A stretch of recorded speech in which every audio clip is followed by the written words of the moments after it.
ಮೇಕೆದಾಟು ಯೋಜನೆಯಲ್ಲಿ ಸರ್ಕಾರಕ್ಕೆ ಸುಪ್ರೀಂ ಕೋರ್ಟ್ನಲ್ಲಿ ಗೆಲುವು.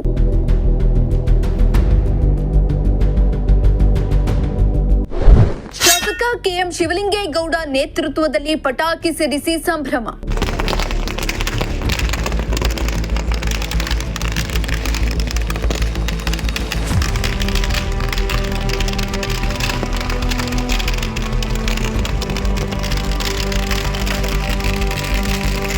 ಎಸ್ ವೀಕ್ಷಕರೇ, ಮೇಕೆದಾಟು ಯೋಜನೆಯ ಕುಡಿಯುವ ನೀರಿನ ಬಗ್ಗೆ ಹಲವು ವರ್ಷಗಳಿಂದ ಕರ್ನಾಟಕ ಮತ್ತು ತಮಿಳುನಾಡು ನಡುವೆ ಗಲಾಟೆ ನಡೆಯುತ್ತಿತ್ತು. ಮೇಕೆದಾಟು ಕುಡಿಯುವ ನೀರಿನ ವಿಚಾರವಾಗಿ ಯಾರಿಗೆ ಎಷ್ಟು ಪ್ರಮಾಣದಲ್ಲಿ ನೀರು ಸೇರಿಸಬೇಕು ಅನ್ನೋ ದೊಡ್ಡ ಚರ್ಚೆಯೇ ನಡೆದಿತ್ತು. ಈ ಕೇಸ್ ಸುಪ್ರೀಂ ಕೋರ್ಟ್ ಅಂಗಳದಲ್ಲಿತ್ತು.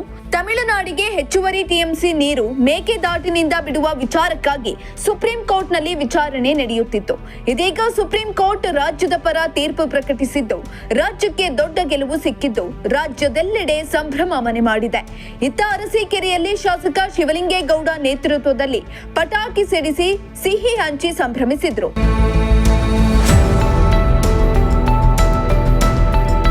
ಹೌದು, ಕರ್ನಾಟಕ ರಾಜ್ಯ ಸರ್ಕಾರ ಹೆಚ್ಚು ಟಿಎಂಸಿ ನೀರು ಬೇಕೆಂದು ಅರ್ಜಿಯನ್ನ ಸಲ್ಲಿಸಿತ್ತು. ಕರ್ನಾಟಕ ರಾಜ್ಯದಲ್ಲಿ ರೈತರಿಗೆ ನೀರಿನ ಸಮಸ್ಯೆ ಇದ್ದು ಬೆಂಗಳೂರು ನಗರಕ್ಕೆ ಜಾಸ್ತಿ ನೀರು ಅವಶ್ಯಕತೆ ಇದ್ದ ಕಾರಣ ಕರ್ನಾಟಕ ರಾಜ್ಯ ಸರ್ಕಾರ ಅರ್ಜಿಯನ್ನ ಸಲ್ಲಿಸಿತ್ತು.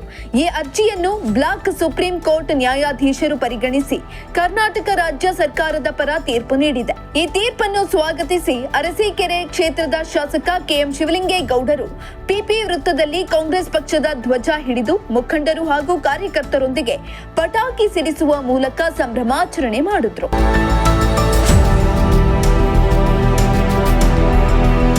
ಇದೇ ಸಂದರ್ಭದಲ್ಲಿ ಕೆಎಂ ಶಿವಲಿಂಗೇಗೌಡ ಮಾತನಾಡಿ, ಕರ್ನಾಟಕ ರಾಜ್ಯದಲ್ಲಿ ವರ್ಷಕ್ಕೆ ಸಿಗುವ 749 ಟಿಎಂಸಿ ನೀರು ಲಭ್ಯವಿರುತ್ತೆ. ಇದರಲ್ಲಿ ಸುಪ್ರೀಂ ಕೋರ್ಟ್ ಮದ್ರಾಸಿಗೆ 419 ಟಿಎಂಸಿ ನೀರು ಕೊಡಲು ತೀರ್ಮಾನಿಸಿತ್ತು. ಮೇಕೆದಾಟು ನಮ್ಮ ರಾಜ್ಯದಲ್ಲಿ ಇದ್ದರೂ ಕೂಡ ನಮಗೆ 284 ಟಿಎಂಸಿ ನೀರು ಮಾತ್ರ ಸಿಗುತ್ತಿತ್ತು. ಹೈಕೋರ್ಟ್ ಇಂದ ಸುಪ್ರೀಂ ಕೋರ್ಟ್ ಹೋಗಿ ಸುಪ್ರೀಂ ಕೋರ್ಟ್ ನಲ್ಲಿ ಅಂತಿಮವಾದಂತ ತೀರ್ಪನ್ನ ಅವತ್ತು ಪ್ರಕಟಣೆಯನ್ನು ಮಾಡಿ ಈ ಭಾಗದಲ್ಲಿ ಸಿಗ್ತಕ್ಕಂಥ ನೀರಿನಲ್ಲಿ 749 ಟಿಎಂಸಿ ನೀರೇನು ಲಭ್ಯ ಇರುತ್ತೆ ವರ್ಷದಲ್ಲಿ, ಅತ್ಯಂತ ಕನಿಷ್ಠ 749 ನೀರೇನು ನಮಗೆ ಸಿಗುತ್ತೆ, ಆ ನೀರನ್ನ ಮಡ್ರಾಸ್ ರಾಜ್ಯಕ್ಕೆ 419 ಟಿಎಂಸಿ ನೀರನ್ನು ಕೊಡ್ತು ಸುಪ್ರೀಂ ಕೋರ್ಟ್.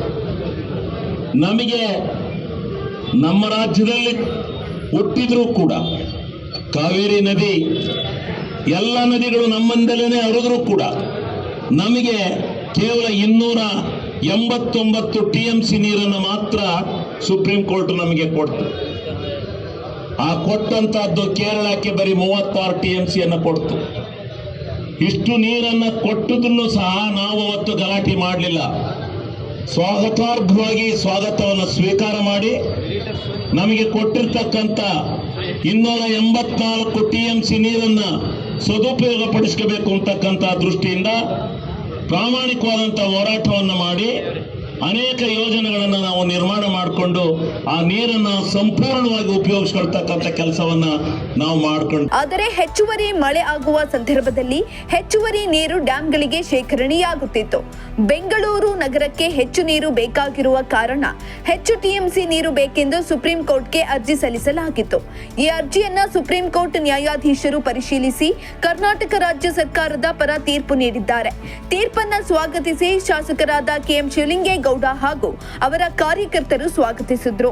ಇಡೀ ಪ್ರಪಂಚದಲ್ಲಿ ಇವತ್ತು ನಾಗರಿಕವಾಗಿರ್ತಕ್ಕಂಥ ಒಂದು ಉನ್ನತ ಮಟ್ಟದ ನಗರವಾಗಿ ಇವತ್ತೇನು ಹೊರಹೊಮ್ಮುತ್ತಾ ಇದೆ, ಅದಕ್ಕೆ ನಾವು ಮಾಡ್ಕೋಬೇಕು ಅಂತಕ್ಕಂಥ ಮಾತನ್ನ ನಾನು ಈ ಸಂದರ್ಭದಲ್ಲಿ ಹೇಳಿ, ಅದಕ್ಕೆ ಯಾವ ನ್ಯಾಯಾಧೀಶರು ಸುಪ್ರೀಂ ಕೋರ್ಟ್ ಕರ್ನಾಟಕ ರಾಜ್ಯದ ಭವಿಷ್ಯವನ್ನು ಎತ್ತಿಡಿರ್ತಕ್ಕಂಥ ಇದೊಂದು ತೀರ್ಪನ್ನು ಏನು ಕೊಟ್ಟರು, ಅದಕ್ಕೆ ಹೋರಾಟ ಮಾಡಿದಂಥ ಮಹಾನ್ ನಾಯಕರುಗಳಿಗೆ ಕರ್ನಾಟಕ ಸುಪ್ರೀಂ ಕೋರ್ಟಿನ ನ್ಯಾಯಾಧೀಶರಿಗೆ ನಾವು ಕೃತಜ್ಞತೆಗಳನ್ನು ಸಲ್ಲಿಸುವುದರ ಜೊತೆಗೆ ಇದೊಂದು ನಮ್ಮ ಕರ್ನಾಟಕ ರಾಜ್ಯದ ವಿಜಯ, ಕರ್ನಾಟಕ ರಾಜ್ಯದ ಭವಿಷ್ಯದ ವಿಜಯ ಅಂತಕ್ಕಂಥ ವಿಚಾರವನ್ನ ನಾವು ಆಚರಣೆ ಮಾಡಬೇಕು ಅಂತ ಹೇಳಿ ಇವತ್ತು ನಾವೆಲ್ಲ ಇಲ್ಲಿ ಸೇರಿದ್ದೇವೆ ಅಂತಕ್ಕಂಥ ಮಾತನ್ನ ನಾನು ಈ ಸಂದರ್ಭದಲ್ಲಿ ಹೇಳಲಿಕ್ಕೆ ಬಯಸ್ತೇನೆ.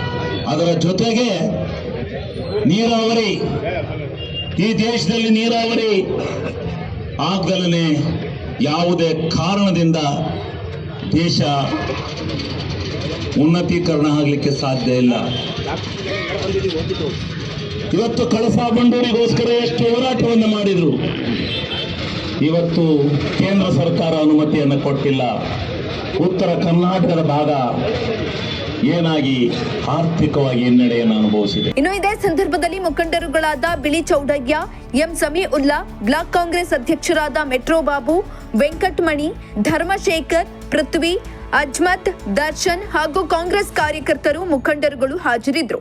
MD Naseer, Prajashakti TV, Arsikere.